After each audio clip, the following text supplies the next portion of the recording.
नमस्कार दोस्तों, मैं अपने YouTube चैनल कहानी नई पुरानी में आपका हार्दिक स्वागत करता हूं। और आज जो कहानी सुनाने जा रहा हूं उसका नाम है नचिकेता। तो आइए शुरू करते हैं हम अपनी कहानी। ये कहानी कठोपनिषद से ली गई है।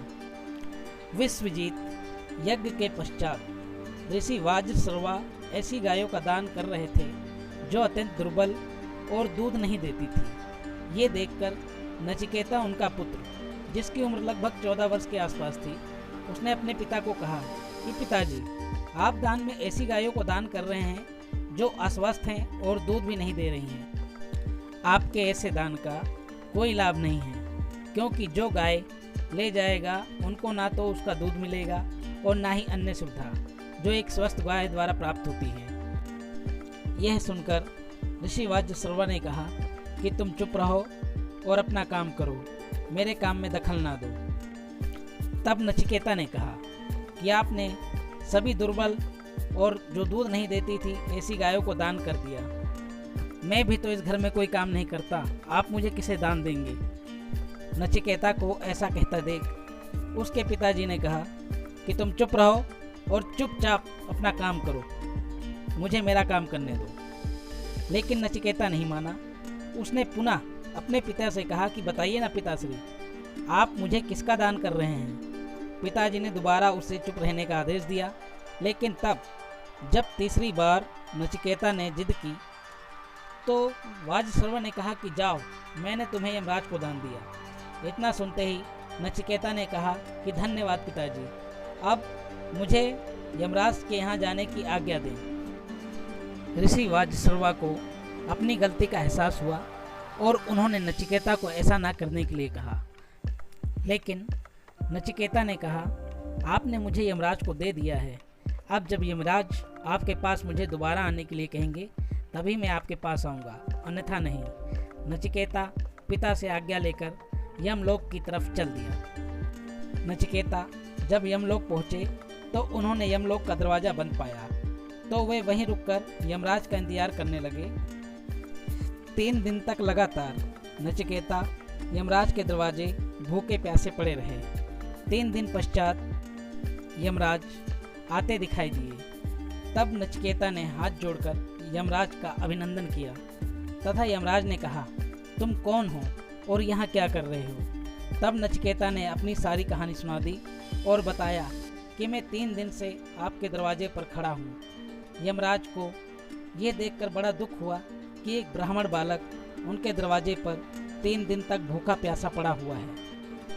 इतना सुनते ही यमराज का दिल दया से भर उठा और उन्होंने कहा कि तुम 3 दिन से मेरे दरवाजे पर भूखे प्यासे खड़े हो, मैं तुम्हें 3 वरदान देने का वचन देता हूँ, मांगो, क्या मांगना चाहते हो? तब नचिकेता ने अपने दोनों हाथ जोड़कर यमराज से कहा कि जब मैं वापस अपने पिताजी के पास जाऊं तो वे सब कुछ भूलकर मुझे अपने हृदय से लगा लें। यमराज ने कहा ठीक है, ऐसा ही होगा, अब दूसरा वरदान मांगो। यमराज ने कहा। दूसरे वरदान में नचिकेता ने कहा कि यहाँ स्वर्ग में ना तो भूख है, ना ही प्यास, ना दुख है और ना ही मृत्यु, ना कोई बूढ़ा होता है, मुझे इसका रहस्य बताएं। यमराज ने कहा ठीक है, मैं तुम्हें ऐसा यज्ञ बताऊंगा जिससे तुम्हें इन सब की प्राप्ति होगी। इस यज्ञ को लोग नचिकेता यज्ञ कहेंगे। फिर नचिकेता ने कहा कि मृत्यु के बाद जीवन है या नहीं, इस विषय पर मुझे कुछ अवगत कराएं। इस पर यमराज ने कहा, इसका उत्तर तो देवता भी नहीं जानते, मैं तुम्हें इसके बारे में कैसे बता सकता हूँ? तुम चाहो तो मुझसे धन संपदा, राज्य आदि मांग सकते हो, लेकिन इसका उत्तर मैं तुम्हें नहीं बता सकता।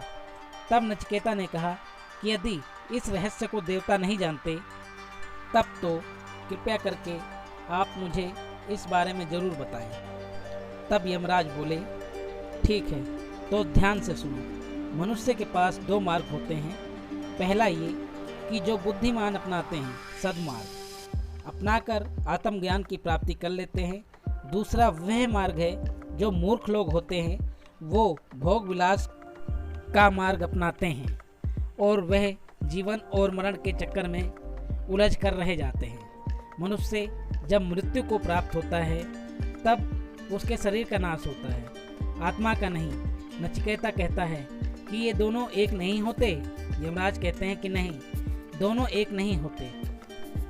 आत्मा शरीर में वैसे ही वास करती है जैसे रथ का स्वामी रथ में बैठता है। नचिकेता कहता है तो बुद्धि का दूसरा नाम आत्मा है। यमराज ने कहा कि नहीं, ऐसा नहीं है। बुद्धि से आत्मा का वही संबंध है जैसे रथ का सारथी से होता है। रथ उधर ही जाएगा जिधर सारथी ले जाएगा। आत्मा इंद्रियों से भी अलग है। इंद्रियां रथ को खींचने वाले घोड़ों की तरह है। इंद्रियां मनुष्य को अलग अलग दिशाओं में ले जाने का प्रयत्न करती है। जैसे आँखें सुंदर स्त्री को देखते ही उसकी ओर आकर्षित हो जाता है, और नाक को जब अच्छी खुशबू आती है तो मनुष्य मंत्रमुग्ध हो जाता है। और जीभ यह ज्ञान कराती है कि किसी चीज़ का स्वाद कैसा है। और त्वचा मनुष्य को सर्दी और गर्मी का एहसास कराती है। जिस प्रकार सारथी रस्सियों के बल पर घोड़ों पर नियंत्रण बनाए रखता है, उसी प्रकार बुद्धि इंद्रियों को नियंत्रण में रखती है।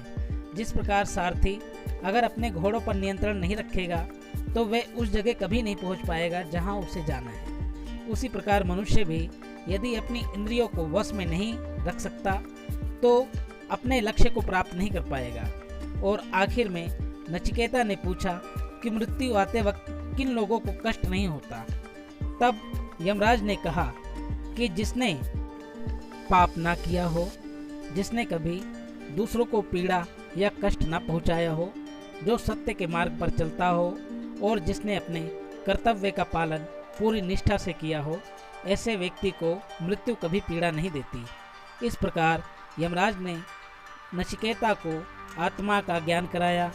मनुष्य जब अपनी इच्छाओं का त्याग कर देता है तब वह अमर हो जाता है और जन्म और मृत्यु के चक्र से मुक्त हो जाता है और उसे भगवान की प्राप्ति हो जाती है। नचिकेता यमराज से विदा लेकर अपने घर की ओर चल देता है।